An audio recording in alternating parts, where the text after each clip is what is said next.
Hey, fourth grade. I have your read aloud for today.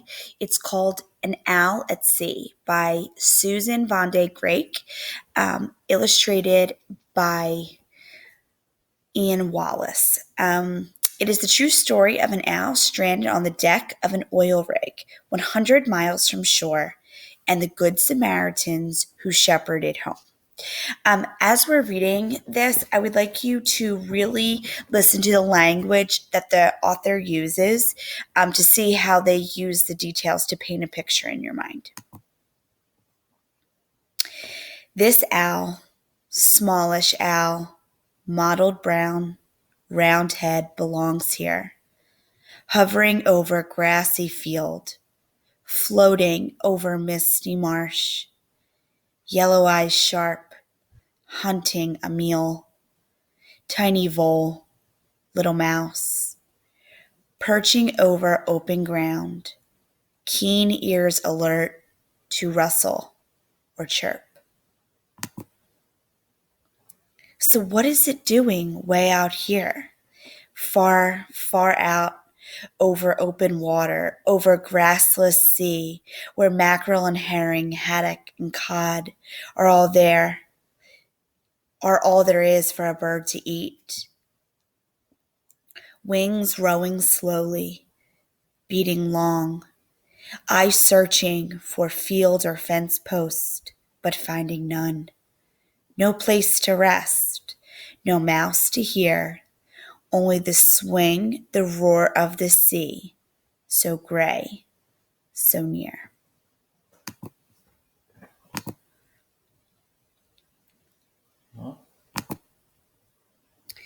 A weary owl, a silent owl, flying and flying, mile after mile, until it falls from the sky, when it suddenly spies a spot on the water, a platform riding high.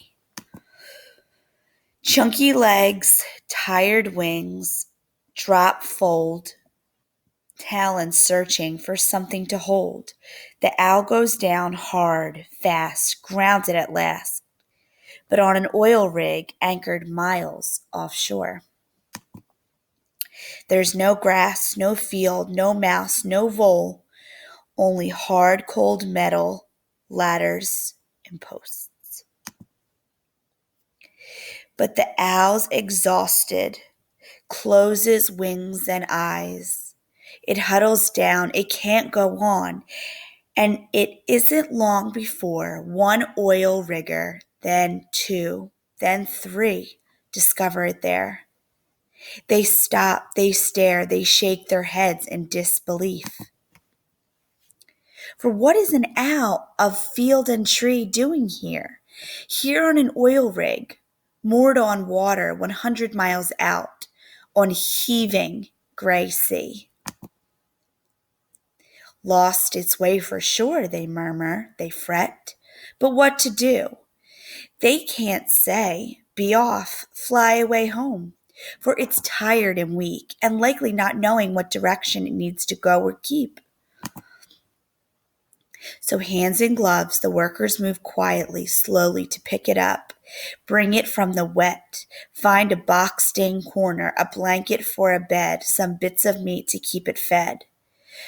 Riggers stop by, look in, curious, close, and think how it's strange that creatures of the earth, like the owl, like them, should end up out here, so far from land. Weakened and stressed, the owl watches, the owl rests, and in a few days another bird, immensely big, hovers, then lands, sets down on the rig. The copter's unloaded, refueled, soon ready to fly, but this time carrying something more than men and supplies. It carries the riggers, it carries their gear, it carries one owl far from home, short-eared. Airborne again, but this time in flight, the owl's wings are closed and held in tight. A ride back to land where an owl belongs, a ride back for riggers, two families waiting on shore. And when they arrive, there's a bird rescue team waiting for an owl found at sea. They transport the bird to their shelter, their aviary. There is an owl. There the owl is cared for, examined, and fed. In days it becomes stronger, lively, and well. And when it's recovered, the bird rescuers know they can free the owl. They can let it go. It's released over a grass field over wide oops, oops, oops. It's released over a grass field over wide open space, wings spread, floating high, then fluttering low, patrolling for prey. The short-eared owl is at home to stay. Here, far, far from sea, from that cold ocean spray. So I just want you guys, it is a true story, which I thought was really cool, just to think about some of the words the author used. We didn't see it written in paragraphs and the sentences the way we see a lot of fiction books, so I just thought it was a fun one to do. Have a good one. Wait.